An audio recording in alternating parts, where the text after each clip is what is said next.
नवी कक्षा के छात्र, आज हम 11वां पाठ सुनीता विलियम्स पढ़ेंगे। माँ देखो चित्र में क्या दिखाई दे रहा है। देखो रॉकेट दिखाई दे रहा है। यहाँ एक अंतरिक्ष यान है, उसको ऊपर भेजने की तैयारी हो रही है। यहाँ असल में अंतरिक्ष किसे कहते हैं माँ? अंतरिक्ष किसे कहते हैं? आकाश के ऊपर सूरज के परिक्रमा करने के ग्रहों को और सबको अंतरिक्ष कहते हैं। वहां कैसे पहुंच सकते हैं माँ? वहां पहुंचने के लिए यान चाहिए। वहां भूमि का आकर्षण शक्ति नहीं रहता माँ, इसलिए वहां एक बड़ा यान चाहिए, क्या रॉकेट चाहिए जाने के लिए। इस चित्र में हमें क्या संदेश मिलता है?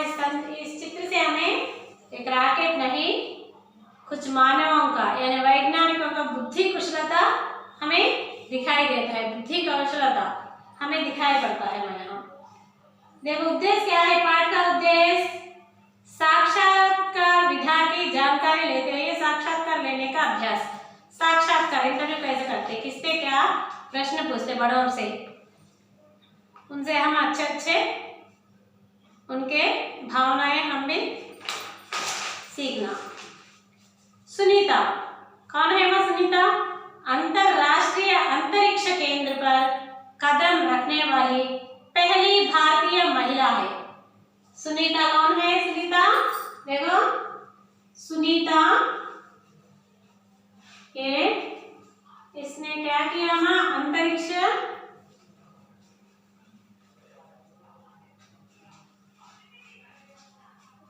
अंतरिक्ष केंद्र पर कदम रखने वाली पहली महिला।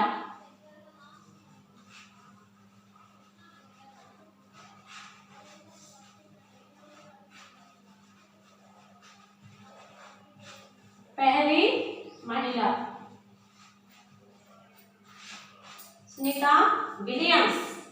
पूरा नाम सुनीता विलियम्स। महिला है ये सुनीता विलियम्स। अंतरिक्ष कदम पर पहले कदम यानी पहला पांव रखने वाली। सुनीता ने किसी भी महिला द्वारा अंतरिक्ष में सबसे ज्यादा लंबा समय बिताने सुनीता ने किसी भी महिला द्वारा अंतरिक्ष में सबसे ज्यादा लंबा समय बिताने यानी 195 दिन 195 दिन अंतरिक्ष में चलने का रिकॉर्ड भी बनाया है।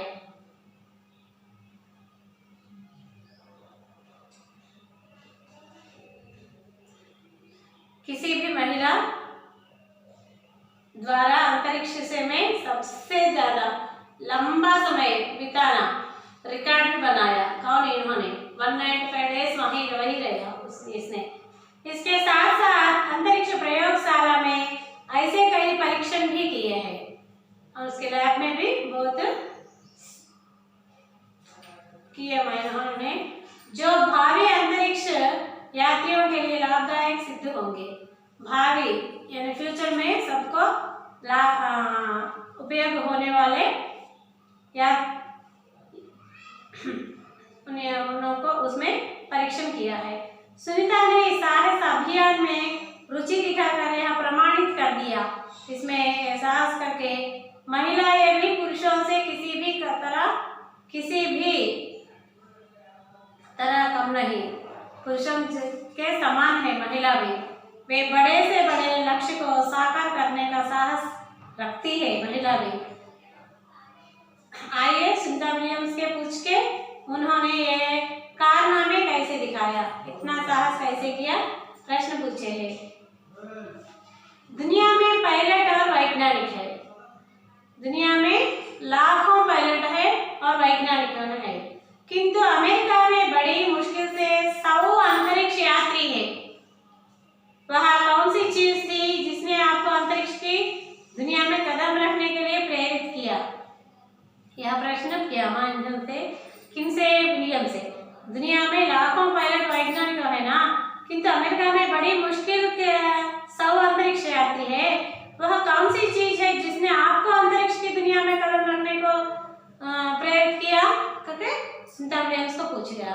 उत्तर बढ़िया प्रश्न है बोलकर सुनीता विलियम्स ने हंसते हुए उत्तर बताया। जब मैं 5 वर्ष की थी, सुनीता 5 वर्ष की थी, नील आर्मस्ट्रांग को चंद्रमा पर पहला कदम रखते हुए चलते हुए देखा। नील आर्मस्ट्रांग पता है ना तुम्हें? चंद्रमा पर पहला कदम रखा उन्होंने। मैं इस दृश्य से बहुत प्रेरित हुई और मैंने उसी दिन यह बात ठान लिया, मुझे अंतरिक्ष यात्री बनना है, किंतु यह इतना आसान नहीं है।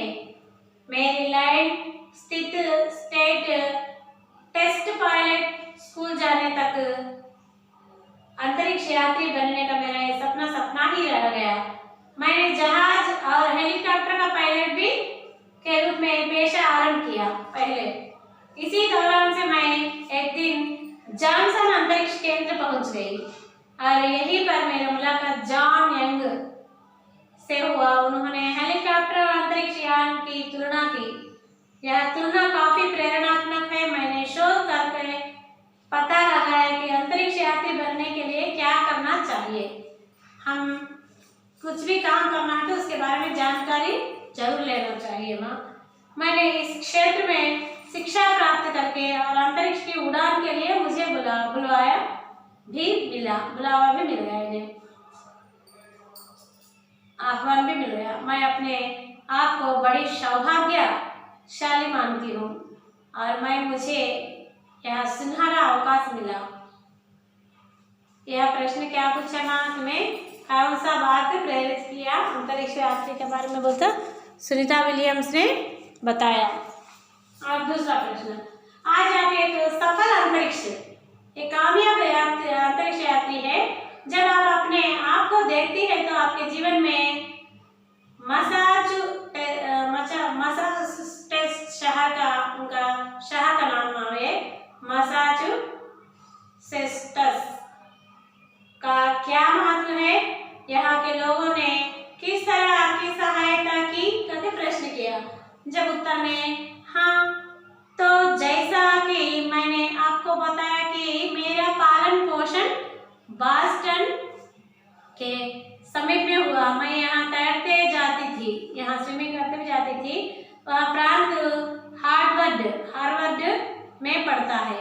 यह प्रांत कैम्ब्रिज क्षेत्र में है, इसलिए मैंने अपना बहुत सारा समय यही बिताया। मेरे पिता डॉक्टर हैं। वे हार्वर्ड मेडिकल स्कूल का बॉस्टन विश्वविद्यालय में पढ़ाते थे। यह क्षेत्र शिक्षा का गढ़ माना जाता है। यहाँ बहुत सारे शिक्षा केंद्र होने के कारण मेरी रुचि को असली पहचान मिली।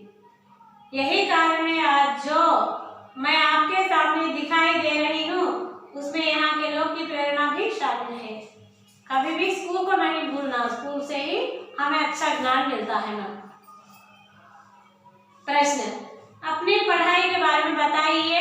प्रश्न किया सुनीता विलियम्स ने, क्या बताया देखो उत्तर में? मैं पढ़ाई में श्रेष्ठ नहीं थी, औसत थी यानी एवरेज थी। और स्नातक की पढ़ाई के बाद भाई को नेवी में भर्ती होते हुए देखा। भाई को नेवी में जमा दिए। मुझे भी प्रेरणा मिली। मुझे अपने लंबे बालों की यानी हेयर की बड़ी चिंता थी। आज भी मेरे बाल वैसे ही है। मैं अपने बालों को कटाकर 9वीं में भर्ती होना नहीं चाहती थी। 9th क्लास में जाना हो तो क्या करना, बाल कटाना पड़ता है ना। मेरा नेवी में जाना बोल तो बाल कट नेवी में जाना बोल तो कटाकर नेवी में भर्ती होना नहीं चाहती। मेरा नेवी में चयन हो गया यानी रजिस्टर उनका नाम हो गया। मेरी दृष्टि सटीक होने के कारण मुझे पायलट की नौकरी भी मिल गई। मैं जेट पायलट बनना चाहती थी किंतु मेरी यह इच्छा पूरी नहीं हुई। मुझे हेलीकॉप्टर पायलट के संतोष करना पड़ा। यहाँ पर मैंने बहुत कुछ सीखा, कई बार विफल भी हुई। इससे मैं निराश नहीं हुई बल्कि मुझे और प्रेरणा मिली। उसी दिन मुझे लगा कि हर जीत के आगे क्या है, हर जीत के पीछे हार की प्रेरणा है। हर जीत के पीछे हार रहती है, हर हार के पीछे जीत रहती है। ठीक है बच्चों, कल बचा हुआ पढ़ कर समझाऊंगी मैं। धन्यवाद।